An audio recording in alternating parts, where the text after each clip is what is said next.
Mega lahe ja mega punk.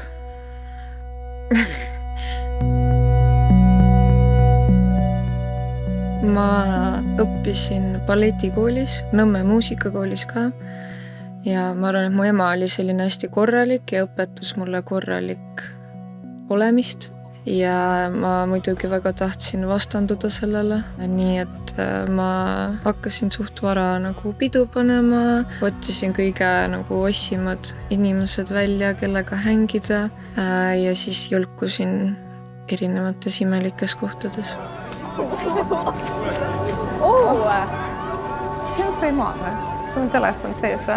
Väga piinlik, aga ma mäletan, et ma 12-aastaselt jõin. Nagu ma jätsin meelde, ma mäletan, me seisime kuskil trepikoja ees selle sama gängiga. Ja ma mäletan, et ma mõtlesin, okei, Elina, jäta meelde, kui sa saad lapse ja ta on 12, siis see on võimalik, et ta juba joob. Mingi selline mõte.